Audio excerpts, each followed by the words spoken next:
In 1096, over 30,000 knights and peasants marched from Europe to the east. Driven by religious fervor, they embarked on a journey that would reshape the world. These men and women, fueled by a deep sense of duty and faith, believed they were on a divine mission. This marked the beginning of the First Crusade. It was a monumental event that would have far-reaching consequences. It was a clash of cultures between Christians and Muslims.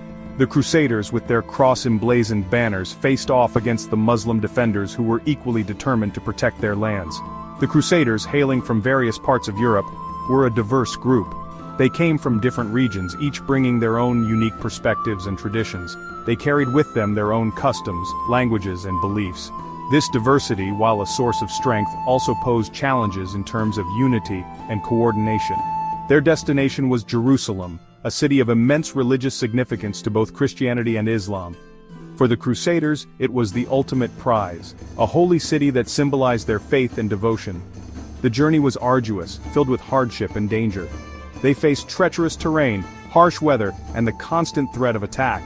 Yet the Crusaders pressed on, their faith a powerful motivator. Their belief in their cause gave them the strength to endure the many trials they encountered. By 1099, they reached the Holy City. The sight of Jerusalem on the horizon filled them with a renewed sense of purpose and determination.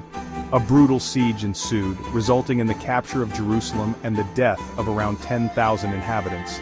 The streets ran red with blood as the Crusaders fought fiercely to claim the city. The Crusaders established several states in the Levant, forever altering the political landscape of the region. These new territories became a focal point of conflict and cultural exchange. The First Crusade was a pivotal moment in history. It set the stage for centuries of interaction, both hostile and cooperative, between the Christian and Muslim worlds. This clash of civilizations, however, also sparked a period of unexpected cultural exchange. Markets and towns became melting pots of different cultures, where ideas and goods were traded. As the Crusaders settled in the East, they encountered a world vastly different from their own. They were exposed to new technologies, philosophies, and ways of life. This encounter would have a profound impact on both sides, leading to the exchange of ideas, art, and knowledge that would shape the course of history. The legacy of the First Crusade is a testament to the enduring power of cultural interaction and the complexities of human conflict. The journey to the Holy Land was no walk in the park. Imagine thousands upon thousands of people traversing treacherous landscapes. They faced scorching deserts, unforgiving mountain passes, and the constant threat of ambush. It was a testament to their unwavering faith and sheer determination. They weren't a unified force either. Internal squabbles and conflicting goals often threatened to derail the entire expedition. Leaders like Godfrey of Bouillon and Raymond IV of Toulouse struggled to maintain order among their ranks. The Crusaders' ranks were filled with people from all walks of life. Knights, driven by chivalry and a thirst for glory, rubbed shoulders with peasants seeking a better life. Along the way, they encountered various cultures. The Byzantine Empire, centered in Constantinople, provided both aid and obstacles to the Crusaders. The cultural exchange began almost immediately. The Crusaders, accustomed to the Romanesque architecture of Europe, marveled at the Byzantine Empire's splendor. The journey also exposed the Crusaders to the Islamic world. They encountered sophisticated cities and a vibrant intellectual tradition. This exposure challenged their preconceived notions and planted the seeds for future cultural exchange. The siege of Jerusalem was a brutal affair. For weeks, the Crusaders surrounded the city walls, their catapults launching a relentless barrage of stones. The defenders, outnumbered but determined, fought back with equal ferocity. The streets ran red with blood as both sides clashed in desperate hand-to-hand combat. The Crusaders, driven by religious zeal and the desire for victory, fought with unrelenting fervor. They believed they were on a holy mission to reclaim Jerusalem for Christendom. Inside the city walls, the inhabitants endured unimaginable suffering. Food and water became scarce, and disease spread like wildfire. Finally, on July 15, 1099, the Crusaders breached the city walls and poured into Jerusalem. What followed was a massacre. Men, women, and children were slaughtered indiscriminately. The streets were littered with the dead, a grim testament to the cost of war. The capture of Jerusalem sent shockwaves throughout the Muslim world. It was a crushing defeat that fueled resentment and sparked calls for jihad. The First Crusade, while a military victory for the Crusaders left a bitter legacy of bloodshed and animosity. Section 4. The Crusader States. With Jerusalem under their control, the Crusaders established several states in the Levant, including the Kingdom of Jerusalem, the County of Tripoli, and the County of Edessa. These states were not just military outposts but also centers of administration and governance. The County of Edessa, for instance, was one of the first Crusader states to be established and played a crucial role in the defense of the northern frontier. These states were ruled by Crusader elites, who imposed their own laws and customs on the local population. They built impressive fortifications and castles to secure their territories and assert their dominance. They were islands of Western European culture in a predominantly Eastern world. The architecture, legal systems, and social structures they introduced were heavily influenced by their European origins.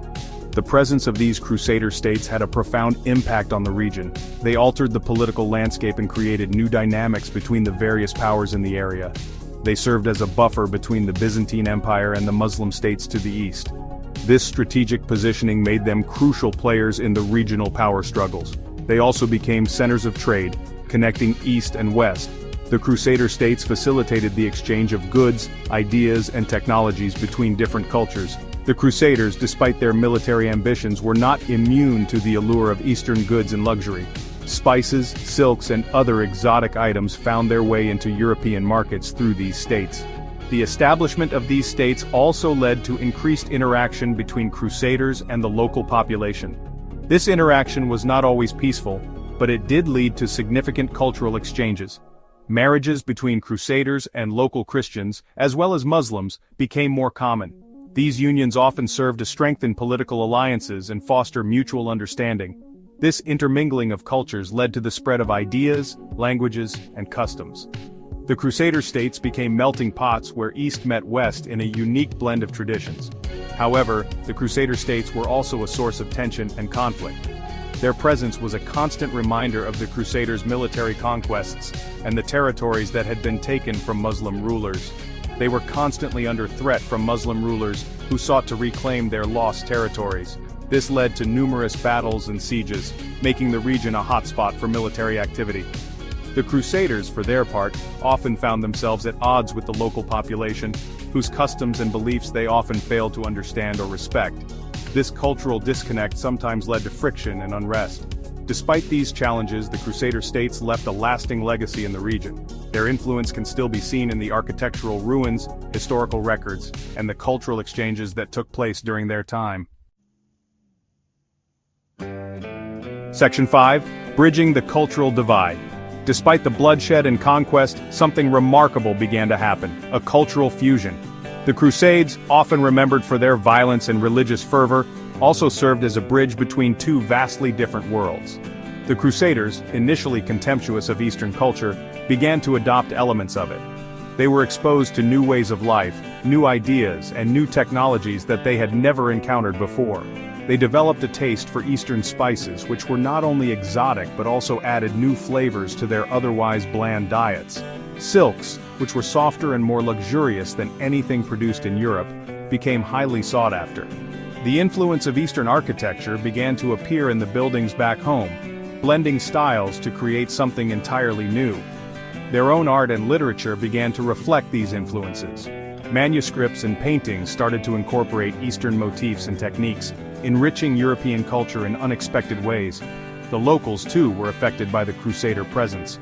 They were introduced to Western customs and goods, creating a two-way exchange of culture and ideas. Arabic numerals, developed in India and spread by Arab mathematicians, began to replace Roman numerals in Europe. This change, though seemingly small, revolutionized mathematics and commerce. Thanks in part to their transmission through the Crusader states, these numerals made calculations easier and more accurate, paving the way for advancements in science and engineering. This seemingly small change had a monumental impact on mathematics and science in the West. It allowed for more complex calculations and the development of new scientific theories. The exchange wasn't just limited to material goods and mathematical concepts.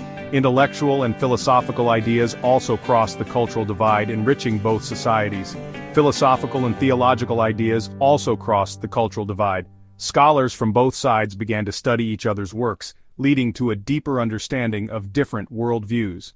Arabic translations of Greek philosophical works, which had been lost to the West after the fall of the Roman Empire, were rediscovered and brought back to Europe. These texts, once thought lost forever, provided a wealth of knowledge that had a profound impact on European thought and education. Made their way back to Europe through the crusader states. This rediscovery of classical thought fueled the Renaissance centuries later, sparking a renewed interest in science, art, and literature. This rediscovery of classical thought fueled the Renaissance centuries later. The Renaissance, a period of great cultural and intellectual growth, owes much to the knowledge brought back by the Crusaders. This cultural exchange wasn't always a peaceful or equal exchange. There were instances of forced conversions, cultural appropriation and exploitation, which left lasting scars on both societies. There were instances of forced conversions, cultural appropriation, and exploitation. These darker aspects of the Crusades cannot be ignored, as they shaped the interactions between East and West. However, amidst the conflicts, a dialogue began. Scholars, merchants, and even ordinary people started to communicate and learn from each other, breaking down barriers of ignorance and prejudice. This dialogue, however imperfect, planted the seeds for greater understanding and cooperation in the future. It laid the groundwork for a more interconnected world, where cultures could learn from one another and grow together.